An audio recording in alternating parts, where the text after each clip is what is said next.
நீங்கள் ஸ்டிச் பண்ணி முடித்த ப்ளவுஸில் கப் சைஸ் வந்து தப்பாயிடுச்சு அப்படின்னா அதை எப்படி வந்து ஆல்ட்ரேஷன் பண்ணி சரி பண்ணலாம் அப்படிங்கிறத நம்ம வந்து பார்க்க போகிறோம். ஒரு ப்ளவுஸில் கப் சைஸ் அப்படிங்கிறது வந்து ரொம்ப இம்பார்ட்டன்ட். கப் சைஸ் வந்து நீங்கள் தப்பாக தைச்சிட்டிங்க அப்படின்னா நீங்கள் வந்து உங்களுக்கு ப்ளவுஸ் வந்து ஒரு அமைப்பாகவே இருக்காது. ஸோ அதை எப்படி இதில் சரி பண்ணலாம் அப்படிங்கிறது தான் இந்த வீடியோவில் பார்க்க போகிறோம். ஸோ வீடியோவை முழுசாக பாருங்கள். அதுக்கு முன்னாடி நம்ம சேனலை சப்ஸ்கிரைப் பண்ணாதவங்க சப்ஸ்கிரைப் பண்ணிடுங்க. வாங்க வீடியோக்கு போகலாம்.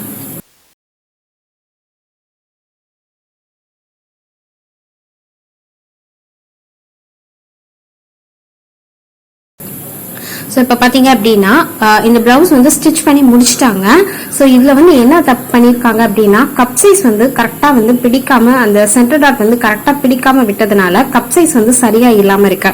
ஸோ இந்த இப்படி இருந்து ப்ளவுஸ் போடும்போது ப்ளவுஸ் வந்து ரொம்ப ஃப்ளாட்டாக இருக்கிற மாதிரி இருக்கும். உங்களுக்கு கப் சைஸ் வந்து சரியாக வராது. ஸோ அதை எப்படி சரி பண்ணலாம் அப்படிங்கிறத பார்க்க போகிறோம். ஸோ இப்போ இவங்களோட செஸ்டோட சைஸ் வந்து என்ன அப்படின்னு பார்த்தீங்கன்னா 34 இருக்கு. ஸோ 34 அப்படிங்கும்போது 3.4 வந்து பிளஸ் ½ இன்ச், அதாவது 3.25 இன்ச் வந்து நமக்கு வரணும். ஸோ அதுல ½ இன்ச் தையலுக்கு போகும்போது 3.5 இன்ச் உங்களுக்கு வரணும். பட் இவங்க வந்து எந்த அளவுல வச்சிருக்காங்கன்னா ரொம்ப கம்மியா வந்து பிடிச்சிருக்காங்க டாட்டோட அளவு. ஸோ சென்டர் பாயிண்ட் வந்து அவங்களோட பாயிண்டை விட கொஞ்சம் முன்ன தள்ளி வந்துடுறதுனால அவங்களுக்கு கப் சைஸ் வந்து சரியா வராம இருந்திருக்கு. ஸோ இப்போ என்ன பண்ண போறோம்னா பட்டி பீஸ் வந்து கீழே சைடு ஜாயிண்ட் பிரிச்சுட்டு கீழே பட்டி பீஸ் எல்லாத்தையும் பிரிச்சுட்டு அந்த சென்டர் டாட் இருக்குல்ல அதை வந்து இப்படி பிரிக்க போறோம். ஸோ அதை பிரிச்சு கரெக்டான அளவுல வச்சுக்க போறோம். சோ இப்போ 3.5 அவங்களுக்கு அப்படின்னா 35னா 3.5 எடுத்துட்டு சோ அதுல இருந்து இந்த மாதிரி டாட்டை வந்து பிடிக்க போறோம். சோ எப்படின்னா அந்த டாட் முடியக்கூடிய இடத்தை அந்த மாதிரி ஃபோல்ட் பண்ணி எடுத்துட்டு எந்த அளவுக்கு நமக்கு வேணுமோ அதுக்கு தகுந்த மாதிரி நம்ம ஃபோல்ட் பண்ணி எடுத்துக்கலாம். ஸோ இப்போ வந்து சைட் டாட் வந்து நம்ம அந்த டிஸ்டன்ஸ் அளவுக்கு பிடிச்சு விடுற மாதிரி பார்த்துக்கணும். ஆம்ஹோல் டாட் உங்களுக்கு தேவைப்பட்டுச்சு அந்த ஷேப்ல கரெக்டா இல்லை அப்படின்னா மட்டும் நீங்க ஆம்ஹோல் டாட் பிடிங்க. அப்படி இல்லை உங்களுக்கு தப்பா வருது ஆம்ஹோல் டாட் அப்படின்னா லைட்டா அந்த கை பக்கத்துல பிரிச்சு விட்டுட்டு நீங்க அதுக்கப்புறம் கூட ஆம்ஹோல் டாட் வந்து பிடிக்கலாம். ஸோ இது வந்து ஏற்கனவே ஸ்டிச் பண்ண பிளவுஸ்ல நம்ம சரி பண்றதுனால இது வந்து ஃபுல்லாவே முடிச்சிட்டாங்க. இந்த பிளவுஸவே ஹூக் எல்லாமே வச்சு முடிச்சிட்டாங்க. ஸோ ஃபுல்லா பிரிக்கிறதுக்கு பதிலாக நம்ம இந்த மாதிரி பிரிச்சு வந்து பண்றோம். ஸோ ஃபர்ஸ்ட் வந்து டாட்டை பிரிச்சுக்கலாம்.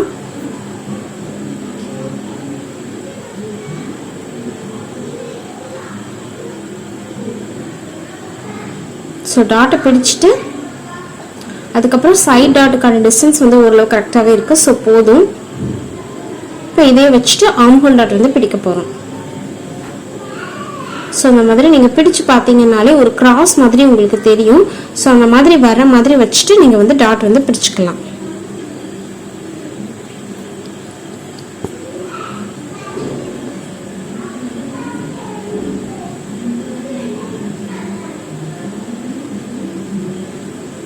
ஸோ இதுக்காக தான் நம்ம வந்து ஃபார்முலா பேஸ் மெத்தட்ல வந்து நம்ம வந்து சொல்லி கொடுத்துருக்கோம். எப்படி வந்து ஒரு பிளவுஸை வந்து கப் ஷேப் வந்து சரியாக கொண்டு வரணும், எப்படி டாட் எல்லாம் பிடிக்கணும் அப்படிங்கிறத நம்ம ஏற்கனவே பிளவுஸ் டுட்டோரியல் வீடியோவில் போட்டிருக்கோம். ஸோ பார்க்காதவங்க நீங்கள் அதை போய் பாருங்க, கண்டிப்பாக உங்களுக்கு யூஸ்ஃபுல்லாக இருக்கும். ஸோ இப்போ பார்த்தீங்கன்னா உங்களுக்கே தெரியும் ஃபர்ஸ்ட் எப்படி கப் ஷேப் இருந்தது அப்படிங்கிறது. ஸோ இப்போ நம்ம வந்து கரெக்டாக இருக்கா அப்படிங்கிறத நீங்கள் ஒரு தடவை ரீசெக் பண்ணிக்கலாம். ஸோ உங்களோட செஸ்ட் சைஸ் வந்து 34, ஸோ 3.4 கரெக்டாக இருக்கு. ஸோ இப்போ இவங்களுக்கு அந்த பிளவுஸ் வந்து உங்களுக்கு கரெக்டான அளவில் வந்து இருக்கும். ஸோ இப்போ பட்டி எல்லாமே ஜாயின் பண்ணிடலாம். உள் பக்கமாக கொடுத்துருக்கோம். ஸோ கொஞ்சம் கொஞ்சமாக இந்த மாதிரி எடுத்து விட்டுட்டு நீங்கள் வந்து ஜாயின் பண்ணிக்கலாம்.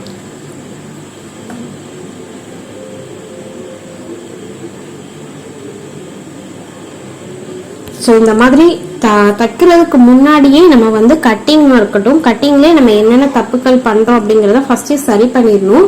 இது வந்து தச்சு முடிச்ச பிளவுஸ்ல பண்ற ஆல்ட்ரேஷனை விட நம்ம ஃபர்ஸ்ட் கட்டிங் பண்ணும்போது எப்படி வந்து கப் சைஸ் பிடிக்கணும், எந்த இடத்துல நமக்கு கரெக்டான பாயிண்ட் வரும் அந்த மாதிரி நம்ம பார்த்து வச்சுட்டு நம்ம தச்சோம் அப்படின்னா நமக்கு கரெக்டான அளவுல இருக்கும். ஸோ இது எல்லாத்துக்குமே வந்து உங்களுக்கு அந்த நம்மளோட ஃபார்முலா மெத்தட் வந்து ரொம்ப யூஸ்ஃபுல்லா இருக்கும். ஸோ பார்க்காதவங்க போய் பாருங்க, கண்டிப்பா உங்களுக்கு பிடிக்கும்.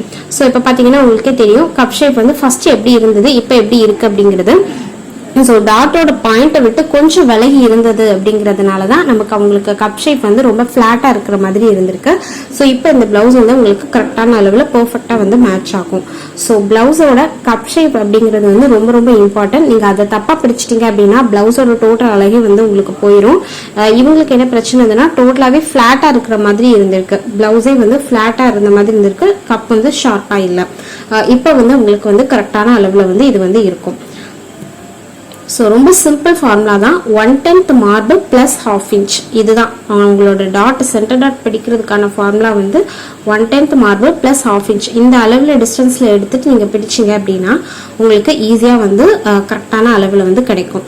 ஸோ இந்த வீடியோ எல்லாருக்கும் பிடிச்சிருக்கும் அப்படின்னு நினைக்கிறேன். இந்த வீடியோ எல்லாருக்கும் உபயோகமாக இருக்கும் அப்படின்னு நினைக்கிறேன். இந்த வீடியோ பற்றி ஏதாவது டவுட் இருந்தது அப்படின்னா கமெண்ட் பண்ணுங்கள், கண்டிப்பாக நாங்கள் ரிப்ளை பண்ணுறோம். ஸோ இந்த வீடியோ யாருக்கெல்லாம் உபயோகமாக இருக்கும் அப்படின்னு நீங்கள் நினைக்கிறீங்களோ கண்டிப்பாக இந்த வீடியோவை அவங்களுக்கு ஷேர் பண்ணுங்கள். தேங்க்யூ.